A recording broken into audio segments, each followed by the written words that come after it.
Hey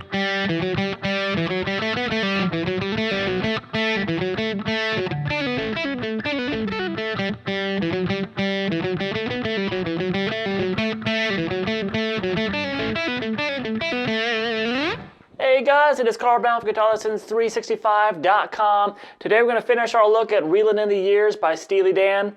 So we're going to learn this last interlude section, which all we really have to learn of it now is the endings, because we've taken a look at the first interlude section. It's the same, it's just those little endings are the little variations, so it's like the last measure of each one. And then we're going to take a look at the outro solo real quick. It's just really about 4 different licks that he repeats a lot. So it's going to be a lot easier to learn than the first solo. All right, so let's take a look here at these interlude sections. Now we have immediately both harmony parts are there. So we have the low harmony part, which I just played. So it's the same.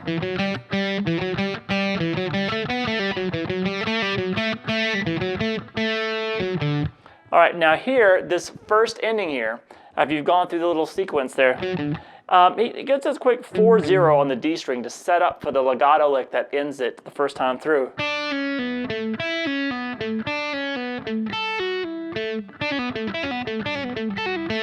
So the first of those, it's like a quick little. So you just want to do a quick pull off between 3, 2, and 0 on the B string. Over to the second fret on the G. So you're always going to resolve this second fret of the G. So we have this. Then you're going to go to the 5th fret and play 5, 2, 0 on the B. A little quick little pull off. Down to the 2 on the G. Then back to the 3, 2, 0 pull off. And back to the G, the second fret on the G. So we have this. All right, and from there we're going to pull off 5, 2, 0 on the high E string. Over to 2 on the G. So we have this. Slower.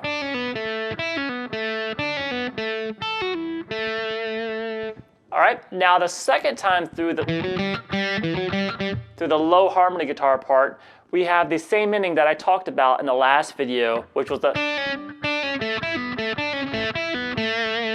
So it's that version where you're pulling off 3 to 2 on the B, to 2 on the to the G, and then pulling off 5 to 0. And then 2. And you also go into that a little differently. Instead of going 4, 0 on the D, and then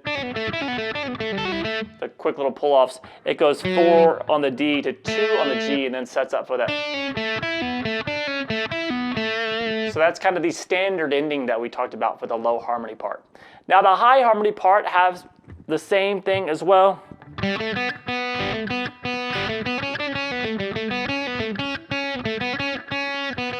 Now here we have the first ending for the high harmony part, which is pretty crazy. It looks like this.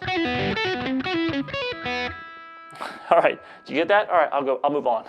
Anyway, let's go through it real quick. We're gonna pull off 7 to 5 to 0. Now it's the same timing, by the way, as.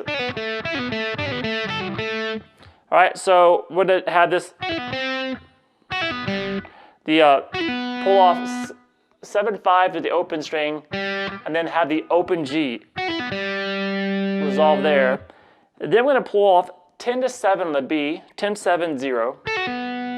And while you have that 0, you're going to resolve it to the 5th fret on the G. So we have this.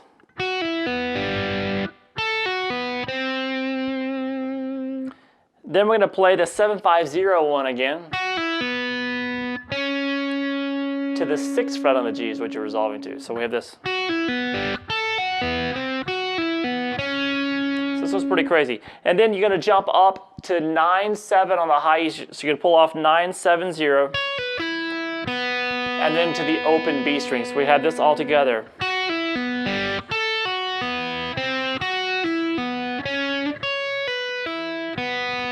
One more time. One more time.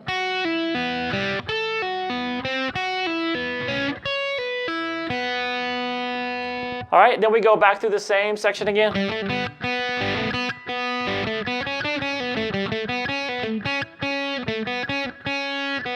And then here, this last ending is a lot easier. You're gonna do a quick little pull off just to set it up, 2 to 0 on the G, and then you're gonna have this. So it's like.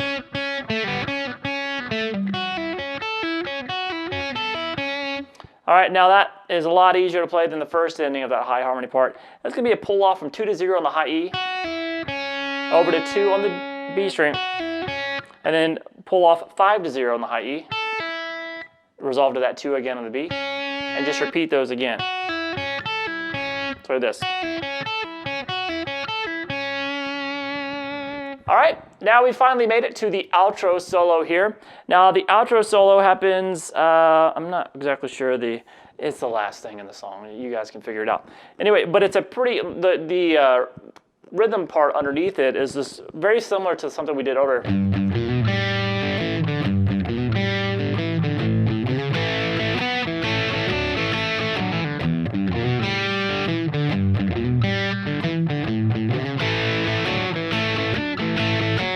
So it's just revolving. So you've played that before from earlier in the song. He just kind of goes between those 2 chords, and then, you know, till it fades out.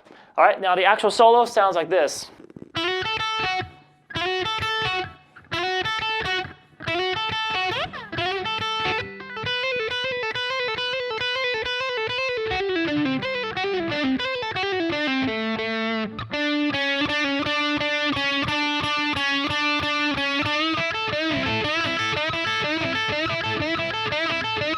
Really kind of just repeats that little figure. You'll hear some pentatonics. I'll talk about that at the end.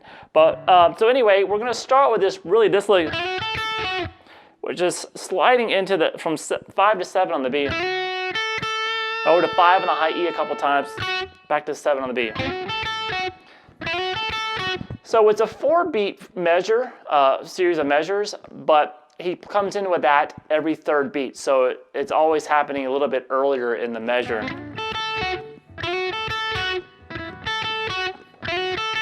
And after the 4th one, he does a quick little slide up the fretboard and then does that lick again. So it's 5 times you do the lick, and he has that little kind of quick slide in there. And then we get to our next lick, which looks like this. All right, so this is a nice little left-hand exercise. It's going to just be between the notes 5, 7, and 8 on the high E string. You're going to start on 7. So it's a 4-note lick. You're going to pick 7, hammer on 8, pull off to 7, and pull off to 5. So I have this. So just repeat that. Like, you know, 7 times or whatever. And then he starts taking the lick across strings. So basically you're just taking it to the B string, and then the G. So this, after you do it like 7 times, and then back to the high E string, back to the B. And when he turns around real quick, he does a quick pull off, but you can just do the lick again. It sounds like he's probably going for that. So we have this so far.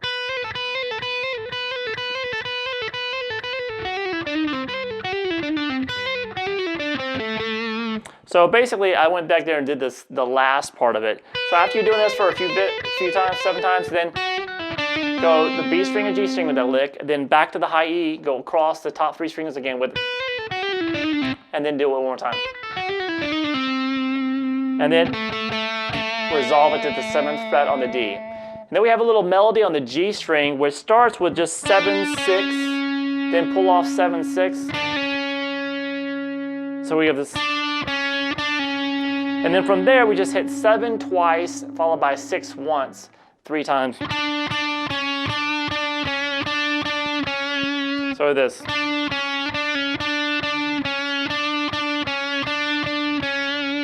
You can pull off some of those if you want, whatever.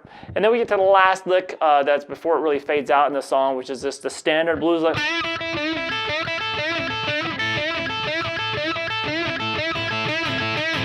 So he does that bend to the 7th fret on the G string, and then the 5th fret on the B to the 5th fret on the high E. So you repeat that for a few measures, and then he just starts instead of just doing single notes, it's the top 2 strings, it's just a double stop.